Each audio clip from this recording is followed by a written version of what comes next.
Ladies and gentlemen, you are now listening to the More Than a Trainer podcast with your hosts, Anthony Tamborello and Brett Reynolds. Hey man, a wise man once told me, you don't have to get ready if you stay ready. I like that one. All right, welcome back to the More Than a Trainer podcast. I'm your co-host, Brett Reynolds, with my man, Anthony Tamborello. What's going on, guys? How you doing? Back live in the flesh on a Friday. And Flex Friday for Brett. Flex Friday, rocking the tank top right after arm day. Juices are flowing. Juices are flowing. Pre-workout still hitting. Nice. And so, you know, when we were kind of texting back and forth earlier, and when we talked on the phone earlier in the week, it's like, what are we going to talk about this time, right? Right. So we want to talk about money. Money. Show me the money. So we decided we're going to make this episode on how to operate a money-making personal training business. I love it. And when you take these key points and you start applying these right away, you will separate yourself from the rest of the personal training industry instantly. Yeah, it's an instant results. As long as you put in the work, it's instant results. And that's what we're going to talk about. We're talking about some hustle. Yeah, right? oh yeah. We're going to talk about, professionalism, okay, and customer service. Yeah. And value. Yeah, for right? sure. The most important. Most important. Number one. And then we're going to talk about, how to set up your services, your packages, and then sell them reoccurring and, continuously building up some streams of income that you can maintain month by month, year by year. Yeah, so this way you know exactly what you're making every month. You can set goals for yourself of what you want to get every month. I do a lot of this now, like especially with my team. Like we just had a meeting on Wednesday about it, and it's more of, hey, like the gaps in your schedule and how you set up your schedule is how you're going to get paid. No doubt. And yeah. I think if you can be like a stiffler on your schedule, yes, and literally like when you're first starting out, you have to ask yourself, when am I available to train clients? Right?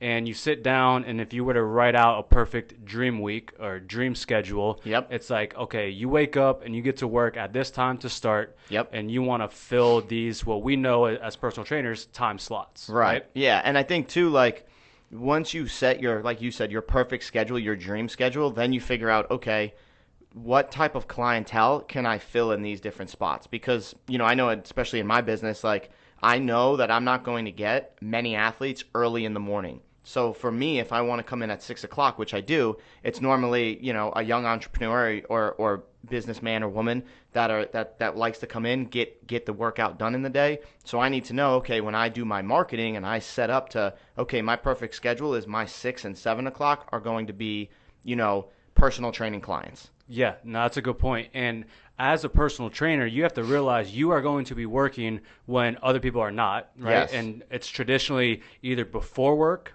or after work, right? And sometimes you have the occasion people that can sneak away on a lunch break, come get a workout in. Right, yeah, and I think too, like for me, like we have people that are in the nightlife industry, so like I have some clients that'll come in at like 10:30. Then you have your moms that come in, those are like the fillers that you can like 9:30, 11:30, 12:30. And then for us, we have athletes, everything past 2 o'clock is usually an athlete. Yeah. So the athletes like to sleep in, huh? It's a lot of them come from school because they're high school. So high school gets out at 2, 1:45 here, 2 o'clock. So then they're coming to us 2:33, and then we're taking them all the way through. Okay. Middle school is usually like 5 o'clock because school gets out at like 3:35, and so with traffic and everything, which I've been noticing too. I think 4 o'clock is the new 5 o'clock. I don't know what changed. I think COVID might have changed that, but like I see more people doing the 8 to 4 than the 9 to 5. Yeah, okay. Yeah, like, that makes sense. Every time I'm on the road at like 4 o'clock, like 3:30 to that 4:30 window, it's way more busier that I've noticed than 5 and 5:30 what it used to be. Yeah, so just kind of some action steps. It's like set up a block that is before work, before people go to work. Oh, yeah. Right? Yep. And then a block after work. Yep. Right? Those got to be essential. Yeah. You have to be willing to work the early mornings and the late nights. Now, do you believe there's, and I'm sure it's taken some type of awareness you've been building, but there's a threshold of how many you can knock out at one time straight through without a break? Yeah, I think it just depends on the day. Like we were just talking about this. Like for me, I banged out what I have. I had 1, 2, 3, 4, 5. I had 5 clients today, and then I had 2 athletes. And so our clients are that's an hour session, and then our athletes are hour and a half to 2-hour sessions. So for me today, like today, and Fridays are usually a lighter day of training because I like giving the guys a little bit more rest going into the weekend. Because we've had a pretty solid week.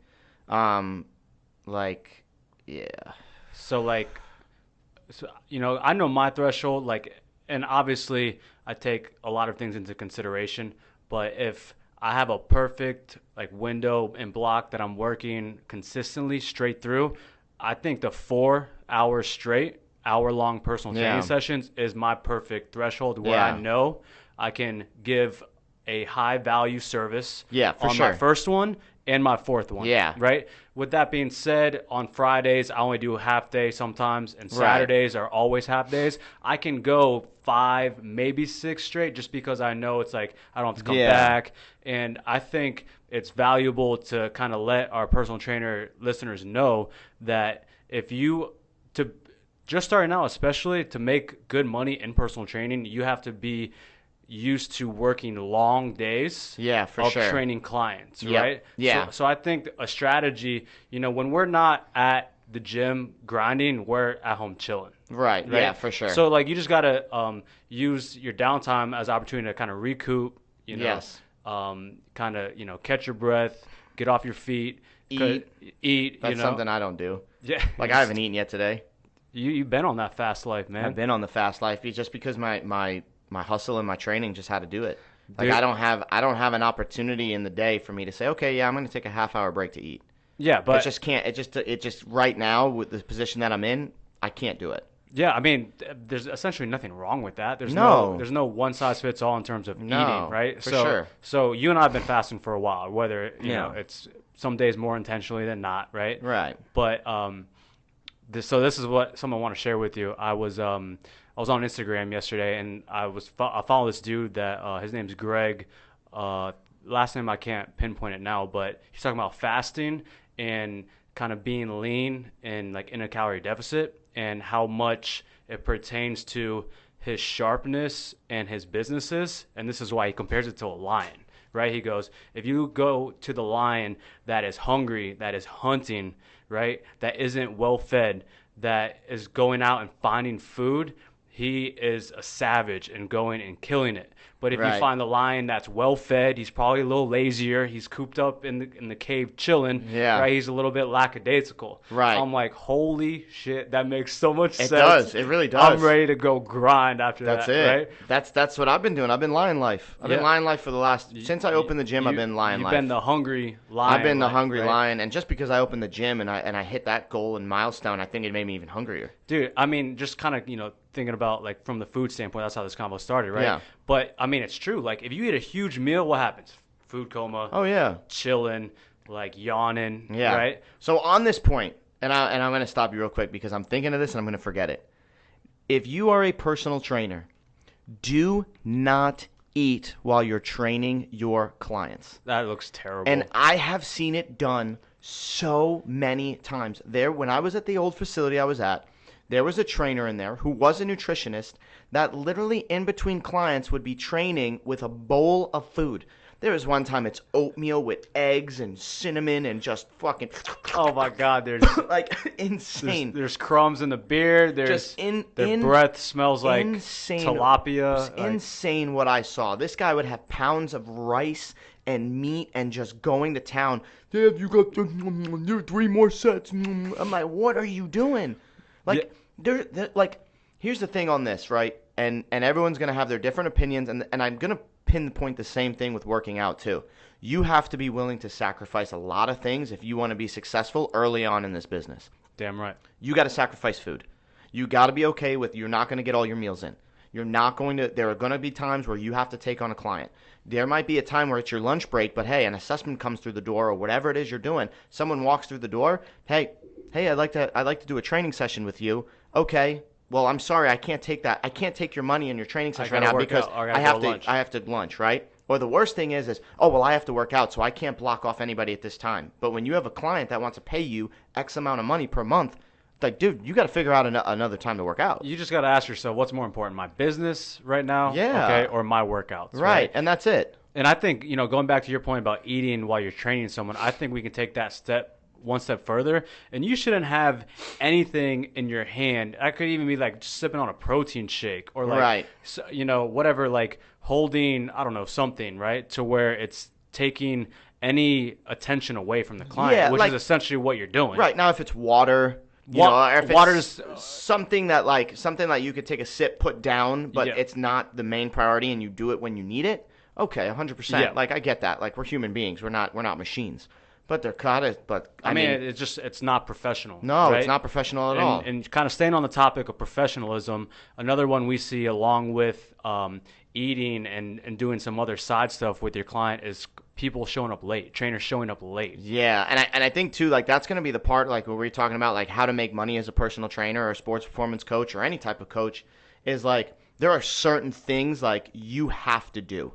Right. And I think the first thing is like we have that football mentality, right? Like if you're 15 minutes early, like you're late. Yep. Like you have to get to, like, me personally, like my first session's at 6 a.m. I'm parked at the gym at 5:30 every morning. Mm-hmm. Every morning I'm there at 5:30 at the gym. I do my check-ins. I do my, respond to emails or things that I have to do in the morning. I have my little morning routine.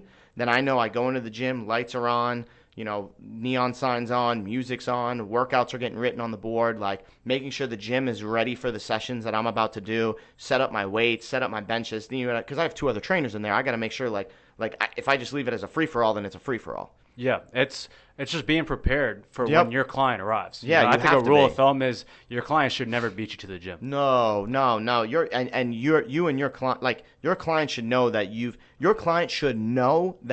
set everything up for them. And everything has been done for their session to give them what? What does that give them? High value. Value, right? Which is the number one thing we're going to talk about today. And I feel it's the number one thing in this fitness industry is value, value, value. You must keep providing value, especially in a landscape right now where Instagram is so big, social media is so big. Like, there are so many trainers out there. I feel like since Instagram done, it's 10x the amount of trainers that are there. Like, I just know here in general, there's 6 new gyms that are opening up. Yeah. There are gyms opening up every other weekend on every corner of every city. Like, if that's the case, like, okay, how are you going to separate yourself? Like, you do that by providing tremendous amounts of value. And being professional. Yeah, for sure. Because that's what I can say confidently. The industry lacks professionalism. It does. So to really, jumpstart your personal training career and really stand out in this industry is be professional, right? Oh, yeah. And that's showing up on time, right? Yeah. If not early, right? Being in uniform. I knew you were going to say that. Yeah, you can't show up in flip-flops, a hoodie with some sunglasses on, like trying to think you're running the trap over here, and just like, oh yeah, let's go get ready for our session, and you're in, and I've seen it before.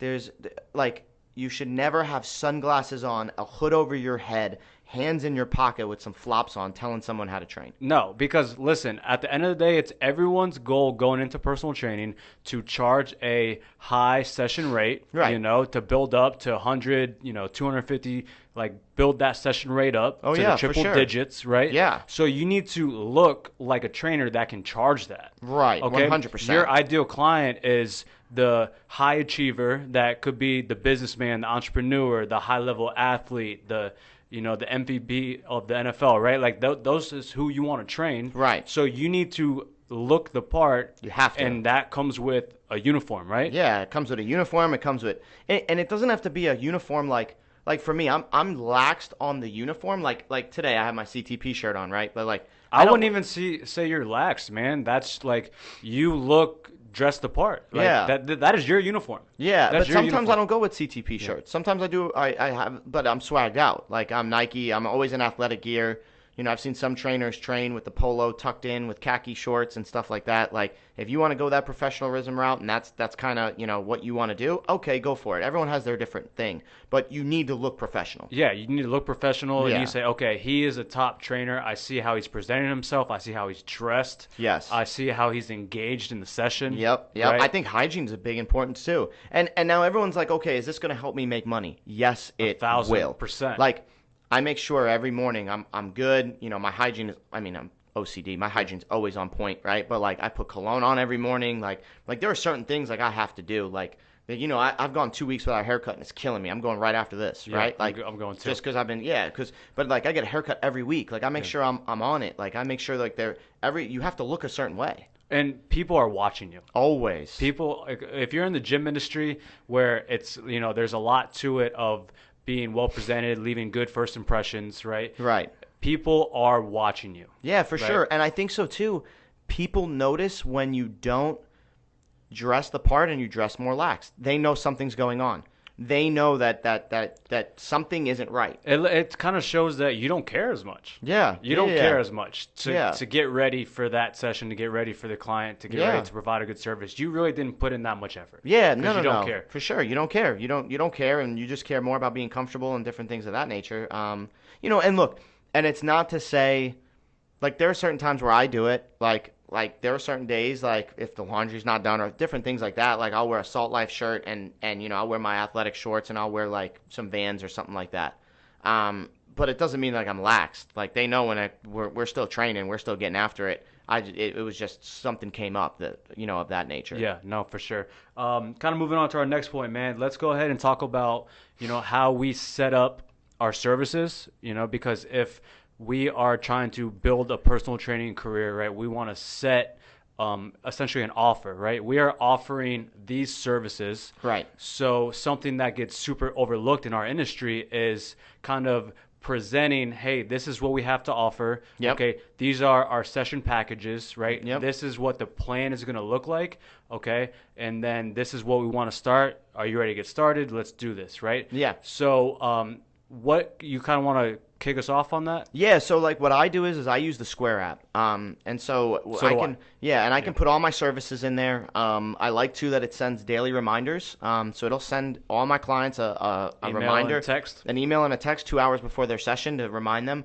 And it's not to just remind them, it's a good service. When you have a professional service reaching out, hey, there's you have 2 hours before your service is about to start, right? Like okay, this is professional. This isn't like it looks really good. Yeah, and then too, like, I'm not a big component of training clients via like Cash App and Venmo, and I'm not a big component of that. Like I like having the Square app, I like having the cards on file, I like having reminders that let them know sessions before, they're about to break, hey, you have 2 sessions left remaining. Well, it's going to send them a message, or I'm going to do it and say, hey, just to let you know, you have 2 sessions remaining, click yes or click no if you'd like us to pursue, and just go through the initiation of recurring monthly payment or payment of sessions. Okay, yeah. I didn't even know Square did that. Yeah, you can set it in if you go into the settings, and like I had to call them to figure that out, but like if you call them, they can show you in guideline how to do it, so where like it'll just give me a reminder too. Yeah, so we wanted to touch on this subpoint because of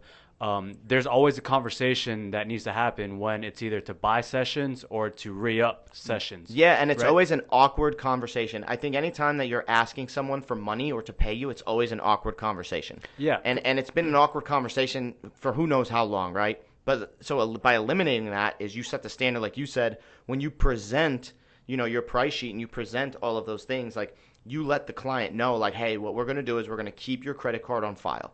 After, when your sessions are up or when it's your monthly up and you have, X amount of time before there is to renew, we're going to send you a reminder that it's going to renew.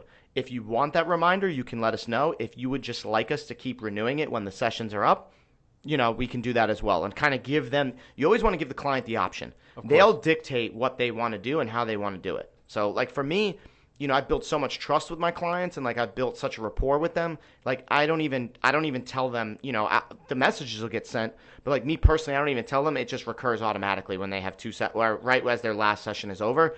Before they start the next one, it'll automatically recur. Yeah, and I think that is a really good strategy. It's like, you know, when we first sit down with them for an assessment and to gain them as a client, it's like we have the sales hat on for that session, right? We want to show our value and essentially sell ourselves in regards to, hey, this is what's going to deliver you results, right? For sure. We don't want to have to put that back on after the 12 sessions are up. We don't want to have to continually do that, right? Right. So it's like, if you have to continually do that, then you're not doing a great job as a trainer. Yes, that's my opinion. It comes down to value, right? Value. It comes down to value. What we talked about, the most important thing. Where if you're thinking like, damn, are they going to re-up this time? Like, how did it go? Like, you're a little nervous about that. Then you're not confident in what you just did. You're not confident in what you do. So you need to be very confident and deliver results, right? And deliver value. So when it's time to re-up, hey, it's either, like you said, you keep the card on file, right? And they get the reminder, yes or no, click that, and then you go ahead and charge it, right? Yeah. I personally moved to reoccurring, right? Right. But I tell them, hey, if for whatever reason you wanted to discontinue this reoccurring, just let me know 24 hours in advance, and I will stop it. Now, what do you do with reoccurring? How do you set it up? Do you set it up by like 3 months, 6 months, 12 months? Like, what is the commitment that they're giving? Okay, so I offer two options. I offer either going month to month. Yep. Okay, or a 12-month commitment. Okay. Right. So you're giving them a year. You're giving them a 52-week commitment. Yes, it's a and I say like that. It's a commitment. It's not a contract. I'm not going to train anyone that doesn't want to be trained. Yeah. I'm not going to sucker anyone in and hold them for long periods of time if they don't want to be there, right? Because essentially, like we go back to every time, if the value is there, they're going to do the entire 12 months for sure, and it's no sketchy or shady way of doing business. Yep, and they're gonna actually enjoy, and they're not gonna look some type of way when the payments hit, you know? Yeah, exactly. Yeah. And it comes down to like, you know, when I offer the 12-month commitment, it's because I sincerely believe it's going to be a better option for them in terms of what their goals are, right? If someone comes to me and they want to lose 50 pounds, listen, we're looking at 12 months, right? Chances are like, but minimum, right? Minimum, yeah. You know, because I'm essentially selling them on these new, you know, habits, behaviors to live a healthier lifestyle, to lose the 50 pounds and keep the 50 pounds off, right? Right. So, like, that's why I'm showing you this 12-month commitment, right? Right. But if someone's like, listen, man, you know, I've been training for 5 years already. I'm kind of just looking for something new, man. Can you give me some new movements to kind of build my chest and my triceps? I'm like, okay, look, we're going to look at 1 month, right? Yeah. We're, you know, a few sessions. Let me show you some good things. You're already, you know, at a higher level of achievement, but, like, let's spice things up. Let me show you this, right? Right. So that's what I offer. And then, you know, I'm not going to if someone needs to discontinue a 12-month commitment, I give them that option. I say, hey, give me a 30-day notice. Right. Okay. Within that 30 days, we'll require one additional payment just because it falls under those 30 days. Right. Right. And then you're free to go. Right. Yeah. But essentially, I don't run into that because we're delivering. Right. We're delivering. Exactly. Right? So that's kind of how I set up the reoccurring, right? The automated stuff. But, at the end of the day, it's like, to get someone to sign up for a 12-month commitment, you're doing that by selling them on, you know, the trust, the belief that and the value, right? Man, listen, me and you, we can agree to this, man. We'll spend any amount of money on anything if we see the value in it. 100%. You know, 100%. And that's how business should be. It is, right? It's a deal where both sides win. Yeah, they get something out of it, I get something out of it, right? And that's it. In our terms, we are getting money out of it, right? In their terms, they are getting results. Yeah, right. Exactly. That is the value exchange in the personal training industry. Yeah, for sure. And I think how I do it is I do everything in session packages. So all of my session packages, you can either buy a 5-pack with me, an 8-pack with me, or a 12-pack with me. That's how I do it. There's 2 clients that I have on 20 packs just because they come 5 days a week. Yeah. So if they come 5 days a week, I'm going to put them on a 20-pack. It makes no sense for me to double charge them in the month. So I'm just going to figure out a rate and we'll do it that way. And then you discount the bigger session packages, correct? Yeah, so I not as much anymore, but yeah, so like it'll be like a couple dollars off if you do more sessions and stuff like that. Again, just again providing more value. Like if you're gonna go with me and you're gonna commit to those sessions, like yes, I'm gonna discount a little bit because they deserve it. They deserve it. Exactly. They're committing to you. Yeah, they're committed to you, so they deserve a price discount, right? So I think that's how you set up your sessions, and we talked about presentation, right, and how you present it. Like for me, I have everything and I know you do too. I have everything printed out, and they could see the session packages, and they could see everything. But I think, you know, going on to our next topic, like okay, so you have your presentation. All right, you've figured out what works better for you, which again is dictated by the client, whether it's going to be a recurring system like you guys do, whether it's going to be a session package like I do. And then the next thing is, damn. And then the next thing is so, okay, now how do you, like we talked about, how do you build your perfect schedule? Now you kind of have, like we said, you have your dream schedule of what it is, right? Then you have your presentation and how you're going to present it to clients. And I think the next step should be like, okay, now put it all on paper of like, what is your schedule? How are you going to fill it? Yeah. So like for me, something that I did is like, I would always set a goal like, hey, I would like 2 clients this month. Like when I came back here and I had no clients, 0 clients, I was on Instagram every day, I had nothing. And then what I started doing was I started writing down like, that I already had them in my journal in the mornings. I'd be like, I trained 2 clients, that I just picked up by doing this, and this. Right? And then it picked up in those slots. Now, is it going to be exact to those slots? No. I had to do some stuff and change it around.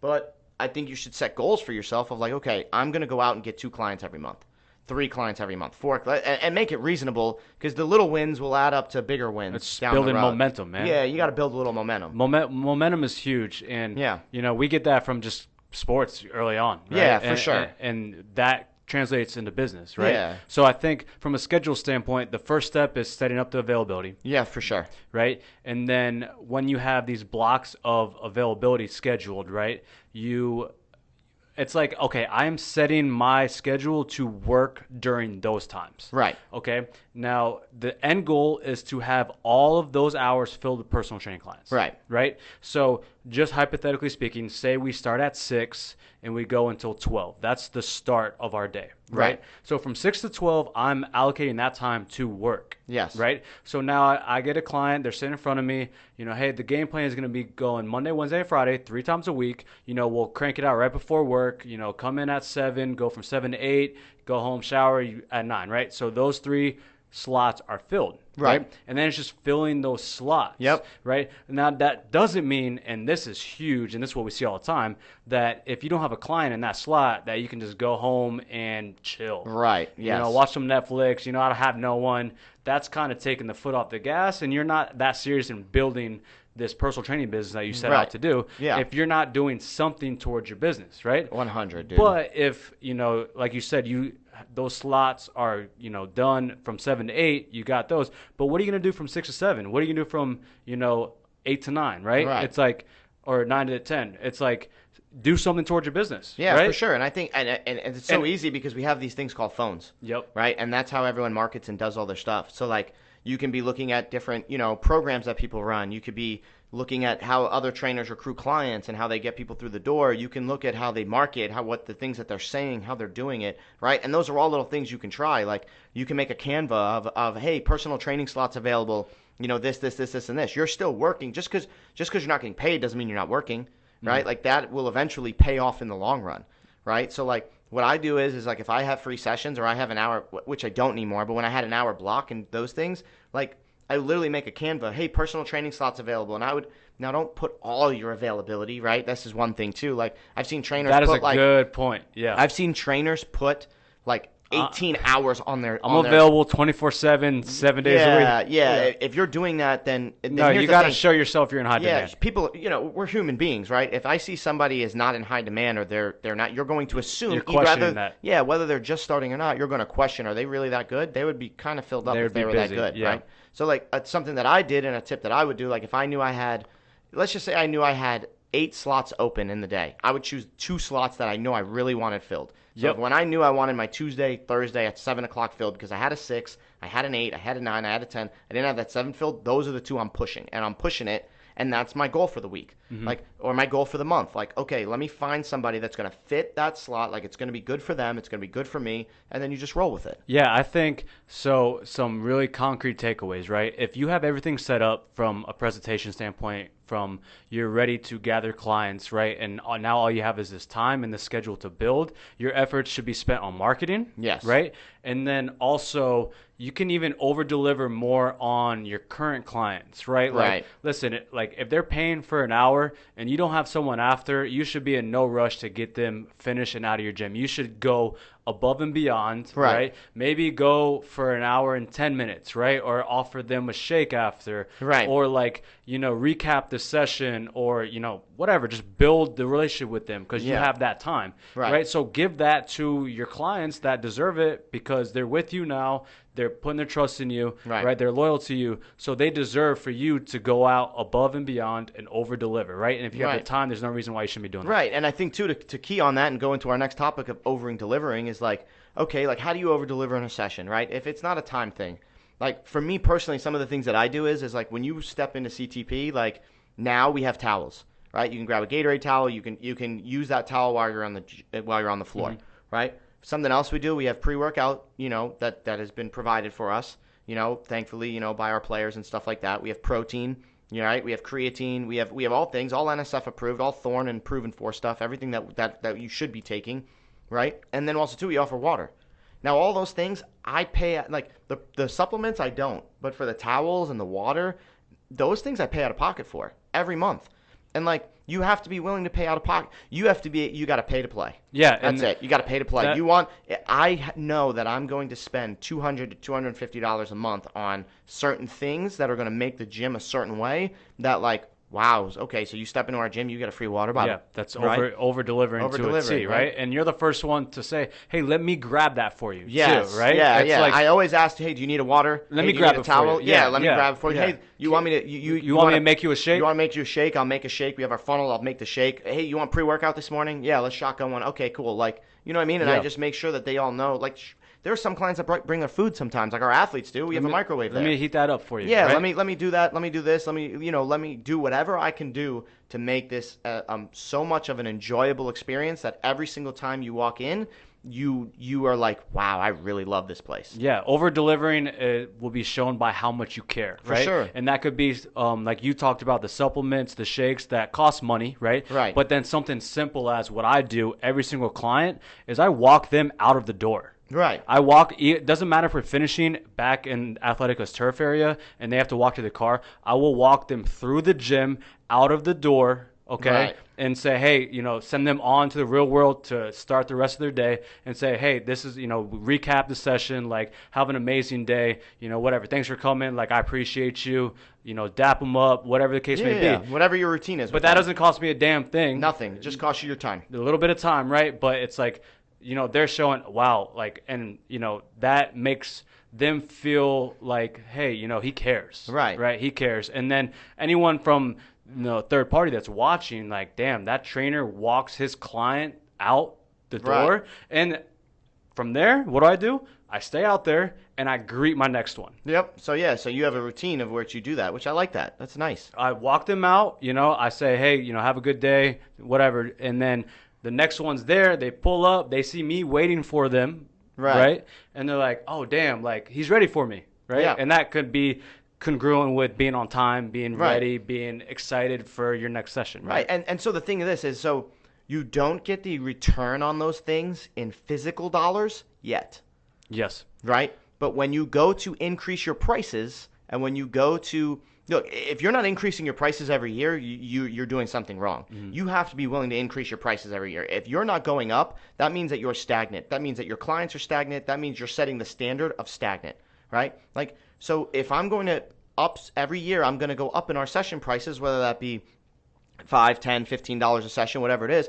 I need to make sure that I've done all these things on the back end of stuff of like giving water, protein, making sure it's an enjoyable experience, making sure our clients are seeing results, they enjoy the workouts, we're doing exactly what they want in their goals, we're doing exactly what, everything is always a smooth process, and the standard is so high that when I go to ask them and tell them like, hey, we're going into a new year, just want to let you know at CTP we're raising our session prices are going to be blah, blah, blah, blah. They go, okay, great, sounds good, boom, and they don't even it in one ear, out the other, thank you, just do what you need to do, and boom, we're off. And then you're also continuing to develop yourself as a trainer. Of course. And like we talked about several other podcasts, is like building your craft, mastering your craft, getting better and better at your craft will justify the increase in prices. Yeah, and all these things, they all lead up to each other. So just because you don't see the physical dollars yet and you actually have to come with money out of pocket for like waters or towels, if those are the things that you want to do, those things will always pay off in the end. Always, always, always. It's never a point in time where I am pissed off about buying water because I don't see the value that I'm getting back in return. Yeah. Never. Like, it is always positive. Always. Yeah. And I always get it back. Somehow, some way, we're always getting it back. Yep. And, I think kind of to conclude this, right, and this is what we spoke about a little bit earlier in our other points, right, it's just like, this is a stable point of our podcast is putting in the work. Putting in the hustle. Yeah. Right? And, like, when you're called upon, whether it's from a client or an associate to do something, like, you will deliver on that and do it because you are willing to work and hustle. Yeah, for sure. I think you have to be willing to make so many sacrifices if you want to be successful. Like, hands down. Like, I'm not gonna lie. Like, I've had 2 13-hour days. I've had an 8-hour day today. Coming in here for the podcast was my only that 15-minute drive that I had from there was my only break that I've had today. So for me to have that only break and now coming in to do this again, like, you just figure it out. You got to find a way. You got to hustle. Like, it has to be done. It has to get done. If you are always going to be like, oh man, I don't know, or you make excuses, or I'm tired. Yeah, you're trying to justify doing something else. Is it worth it? Is it worth? Yeah. Is it worth my time to really do this? Is it worth my time to do this assessment? Like, is it really worth my time to, like, work out in the gym right now instead I can go work out at another gym that I like? Like, different things like that. You just got to be willing to hustle. You got to be willing to grind. You have to have a white-collar mentality. Like, you just have to show up every single day knowing that there's going to be some unexpected things that are going to happen that you're going to have to do. Yeah, and it's not always sunshine and rainbows, No. man. Listen, like, days where we're up at 5 to being early as hell after watching a football game the night before. Yeah. It's like, damn, that snooze button, it looks pretty appealing, right? Yeah, it's easy to text the client like, oh, man, I'm just not feeling it. I'll get you on the next one. My bad, man. Yeah, but that's like that. No, that can't happen. No, that's like that negative self-talk that's not why we signed up to do this. No, right? No way. And we don't want to be known as the trainer that, is whatever, like lazy or won't show up or going to continuously cancel. Yeah. Like I get clients all the time from trainers that shorten sessions. Instead of going the hour, they go 45 minutes. And not because that's what the program did, because they said they had to get out of there. Yeah, they had something better to do. They had something better to do instead of someone that paid them for their time, right? And then it's like, oh, they cancel or they no-show. Like, that to me is like it's happened in my gym a couple times. Like I just had a trainer that just didn't show up. Like, what are you doing? Yeah, and then when I have that conversation, like, oh, yeah, I kind of just messed up and kind of nonchalantly. And it's like, no, dude, like, I'm going to put the foot down. Like, this is not the standard. Like, you do not do that. And we don't do that as personal trainers because they're committing themselves, and it's accountability of why people do personal training, why people train. It's an accountability aspect as well as results. And then when you operate like that, that is showing your clients you mean business. Yes. Right? Because as soon as you do it, what do you think they're going to do when they don't really feel like waking up? Yep. Right? Or they had a long day at work, and it'd be easy to grab something to eat and just go home, right? Yeah. But they have a session booked because like they're going to show up if you show up and you commit to them. For sure. Right? And, there was a trainer that I was talking to the other day that a lot of his clients were running late, right? And so I'm like, hey, look in the mirror, man. Like, why do you think they're doing this? Have you been late to a lot of sessions, right? And, like the proof is in the pudding right there. And I'm like, listen, man, like, number one, you are setting the standard first, right? Yeah. And then number two, like, if you allow it, you deserve it, right? Exactly, if you allow your client to roll up, 30 minutes later, whatever the case may be, like, you deserve it, right? So if you are leading by example and, fulfilling the commitment of, hey, listen, we're setting this relationship up together to put in the work, to commit to each other, to deliver results, right, by any means necessary, which is going to take work, right? And that's what time it is. That's what you're going to do. That's it. Exactly. So I think all these things are going to be great points for you to make money. It may not be financially, like, you might not get it. It's not right away. It's not right away. None of it is hey, I'm going to do this, and I'm going to look at my bank account, and it's going to be instantly a lot more money. But I think so. If you do this for 30 to 60 days, then you will start seeing the return. If you put it out there into the universe and you set up things the right way and you do things the right way and you get one, and then once you start getting little wins, you start building that snowball going down, and then it's that snowball effect, and you just keep turning and turning and turning and turning. The next thing you know, I have a client I have a trainer right now that started with us in August, and he's got 8 sessions already. Yeah, it's awesome. He's got 8 sessions in 60 days. Literally by just doing the things like he shows up on time to every session. He does all the things that we just talked about. He's been doing consistently, and consistency is key here. Consistent, blah, blah, blah, blah, blah. Consistently for the last 60 days. Now he's got 8 clients. Yeah, and it's keeping the faith of, hey, these are the changes I'm going to make to improve myself, and knowing that they're on the wraparound, it's going to build my business. For sure. Right? I love it. Love that. Love that. All right, man. It's about that time. It's about that time, TFG. TFG. It is about that time. I think we got to bring some fire, man. I think, they thought it was, I don't know, there's some remarks about it was, a snooze fest or, a little slower, right? Yeah, a little slow. Like, it was a little long and all this other stuff, a little blabber jabber. Yeah, and then, guys want to come out because we make predictions and they have one good week and Kamish's name is already on the trophy. So, congratulations, Kamish, your TFG 10 winner. All great hail. job. All hail the Kamish. I hope you spend your $5,000 wisely. And just kind of make sure you give back to the league a little bit. Make sure you have MVPs on your team. You could put Jamar Chase and Swift on there, and just go from there, man. Congratulations. I really, really, really loved it that you were in the championship. You won week 7. It's amazing, man. This, honestly, Commissioner's team has felt like this same situation has happened before. I mean, it might have happened last year, and all of a sudden I remember a little, you can't bench your defense. I'm going to play Josh. No. Oh man, it's the same thing. It's all right. He's a winner. We were etching him last year. Yeah. Oh, he. I think he cheated himself. He cheated himself last year. Okay. Yeah. Well, I have a better team now. All right. We'll see. And that CD Lamb with Dak a little shaky. Did you see that? I'm not gonna get in on any players or anything like that. I'm not even gonna bother with Kamish's team right now. He's the champ. So yeah, he's the champ. Okay. The champ is gonna say that. Don't even say everything is groovy. Just say I'm champion. TFG 10 champion. That's what we want to say. All right. Shout out Kamish. We're not gonna waste too much more time. Yeah. But, hey, I hope you like this podcast, man. We talked about you. And moving on. Right? Moving on. So you got Steve this week. I do have Steve this week. I like Steve's team. I've liked Steve's team. I think the Gibson thing, I definitely won on that trade, but I know Eckler's hurt this week. But I still think I don't think that's a serious injury. I think that's a practice injury. Okay. I think a shin injury and a broken, actual broken confirmed bone. Yeah, bro is more concerning. We'll see his status of when he's going to go this week. Is he ever going to use waiver 1? I don't think so. I don't think. And him and I have talked about this. What is on waiver 1? I used it on Booker because I absolutely had to. I had no other choice. Yeah, I think we overvalue waivers. Yeah, we way overvalue. Well, you know what it was? I think like 2 or 3 years ago, like waivers were valuable because we weren't drafting. I mean, dude, there's some teams with 3rd, 4th string running backs on their squad just holding on to them. Cody holds on to every garbage dumpster and thinks it's going to be there's gold. People hoarding running backs, 3rd string running backs, hoarding tight ends, defensive tight ends. Yeah, you do all that stuff. It's hard if I have waiver 1, what am I going to use it on? There's nothing out there. Yeah, right. Like I think you were smart using that waiver. He's a featured back now. And I think I can't confirm this, but I was going to ask Steve this. Like, did he plan to?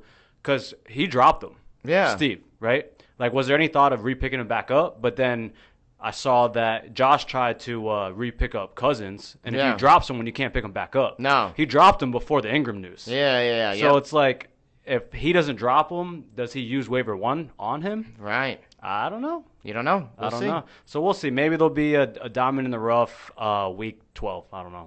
We'll see. Yeah, he's probably going to hoard it till then. Yeah, I mean, every backup running back I think is on a roster right now. Yeah, I think so every too. backup running back is on a roster. I think receivers are just. I mean, just look what's on there right now. It's just. It's ugly. It's ugly. Like what are you going to waste your waiver 1 on for? Yeah. Like I wasted my waiver on Booker just because he was going to be the starter. I thought it was only going to be for 1 or 2 weeks. It might be longer. Yeah, I think having such a priority waiver, it's got a lot of cons to it too. Yeah. Because if you don't, like a lot of people in TFG are putting their waivers in, and like if they want someone, they're just putting them in, and they're not waking up at 3 a.m. just to add someone because they want to save their waiver. Yeah, right? for sure. Right? Who else we want to kind of get at? You got anyone else in mind? I don't know. I think everything's been going good. I think Dino had a really good week against me last week. No complaints there. I mean, his team just outperformed mine. Even without Eckler and Allen, I mean, they produce. I don't even know if them in there would have made that difference.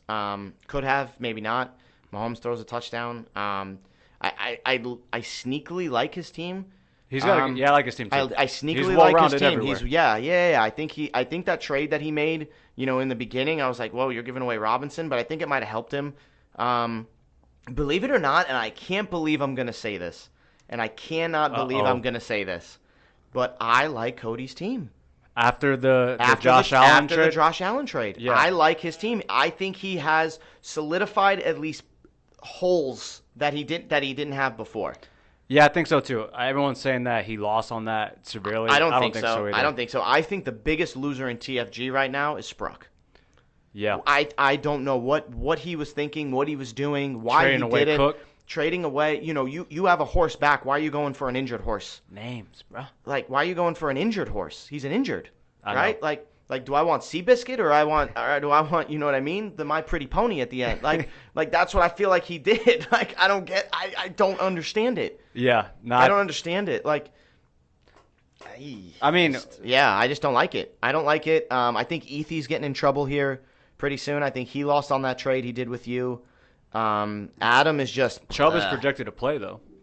Even if Chubb plays, I still don't like it. Adam's team is just... They're just slowly going to get exposed.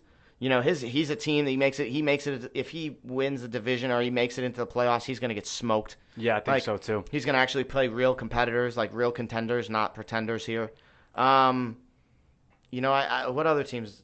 Josh sending me a trade that I asked for last week. I got on the podcast and asked for it, and then then he wants to send it to me when Mike Davis is pretty much getting the bench. Yeah. Like, no, you had your chance, Yeah, listen, last week's price is not this week's price. Yeah, I think, you know what, too? Like, I also, too, my team, I need to see it full action still. I still haven't seen it full action. There are certain things like bye weeks and injuries like that. Yeah, like Mahomes, I need him to play like Mahomes. I need Kelsey to play like Kelsey. I just need him to play like they averagely play, and I think I'll be okay. But there is going to come a point in time where, like, if I start to see the writing on the wall, like I'm going to have to make some moves. They're available. Before the trade deadline. Like, they were available this week. Like, I proposed them to two different people. Oh, yeah? No bites? Yeah, no bites. I think everyone's still, no one wants to take a quarterback after he just put up a 7-burger, two picks and or 2 fumbles and an interception. And he took some nasty hits. Yeah, too. And he took some nasty hits. Like, no, you don't want, like, there's nothing appeasable. Now, if he goes in and he goes 30 points and Kelsey does 25 points, now everyone's like, oh, let me get him. Oh, yeah, of course. And then my price goes way higher. That's how it goes, man. That's how it goes. What about you? What do you got? You got Steph. I got Steph. Which... She's the best team in the league. Yeah, I think so too. But I've got her when she's got some people a little dinged up. Yep. Right.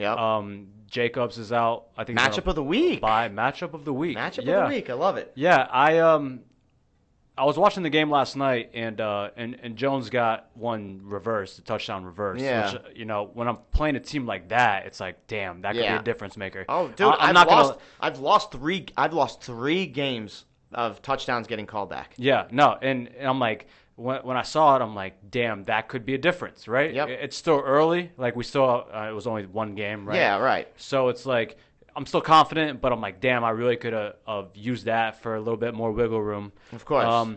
But, yeah, I mean, like, I think this is a good matchup. Yeah. Well, it's a matchup of the week, right? And, I will admit I'm catching her when she is not 1,000% full strength. Right. And then she's not going to put up 160 on you. Like she did week 1 when she was at full strength. You know? You and I have caught her both on full strength. Yeah. Been ugly. Yeah. I remember Debo just crushing me. Yeah, it was ugly. Crushing me. But I should win. I hope I win. I've got a lot of TFG members betting on me to win. Yep. I let them down last time. And then, there's still some parts of my team, like, I've only done a couple weeks after this 4-versus-4 trade, right? Right. That I did with Ethy. So it's still like, hey, I need these guys to kind of come around, figure themselves out, right? Yeah, I still think you need Diggs to figure himself out. Yeah, and I think he's going to. I hope so. For you. I think he's going to. I've kept him, and I've got a lot of offers from him I've turned down. Josh has offered me A.J. Brown for him, and I do like A.J. Brown. I do too. But I like Diggs better. Yeah, for sure. All right, who's your 8 playoff teams? We're midway through. Who's your 8 playoff teams? Who do you like? Let me see who I got. I think Is it possible all 4 of the gods and goddesses go? I think one of us is going to not go. Who's not going? I think it's going to be between you and I, to be honest. Yeah, because we're in a hole. We're in a pickle. We're in a hole in the toughest division in TFG history. Okay, so Kamish will go. Kamish is winning that division. That's a wrap. Box it and send it. Dino's gonna go. I like Dino. Steph will go. Steve and Steph. We're 4. Adam's gonna go. He's just got such a good lead already. Yeah. Yeah. I think. Yeah. You think so? Yep. You think so? Yeah, I think he'll go. Okay, so you got Adam. You got Adam winning that division, though, right? Yeah. Yeah. Let me go to here. Who's in his division? He's got Josh. I think Josh goes. They're both 5-2. I like Josh. I like Josh winning that division. I like Josh's team. He figures out that RB2 situation. He's got a good team. Really good team. Yeah, they'll go. I think AJ Brown and Julio are going to come around. I don't know who's going to go out of the K-Mac and the Scrubs division. Yeah, K-Mac. I think K-Mac. I think K-Mac or you know what though? Matterson could honestly sneak because everyone else in that division is just. Must be nice. Yeah, it must be nice to like. Oh yeah, maybe I can lose a couple here and win a couple here. Yeah, I don't know, man. I think all 4 of us could go. I do see all 4 of us going. I see all 4 of us. I could be biased, but it could be all 4 of us going. Then who are the final 2? Who are the final 2? Because there's the division, right? Yeah, and then there's the division. There's Kamish. Who's the final? Yeah, who's the final? Dino. 3? Dino. I like Dino. We're at 6. That's 6. I like Josh. At 7. And then Kyle. Kyle. You think Kyle? Yep. I like Kyle's team. Yeah. Yeah. Even after all the RB2s go away. Like eventually Montgomery's gonna come back. He's got 2 good backs, bro. He's got Cook and he's not mixing. Yeah, true. Yeah. And then his receivers, DJ Moore, Amari Cooper. Those guys slowed down a little bit. DJ Moore did. Sam Darnold getting benched. Is he avail? Scary. I'll take DJ Moore. Is he avail? No, I don't need a wide up. Nah, I've been asking for DJ Moore. He wanted the house. I don't know about now. I mean, so that's it. I mean, good luck to everybody this week. Honestly, I think you win. I don't know. My matchup with Steve is going to be who knows. Kirk putting up a 6-burger hurts. Shouldn't have played him. What do you think about playing who instead? I was going to wait on Booker. Booker.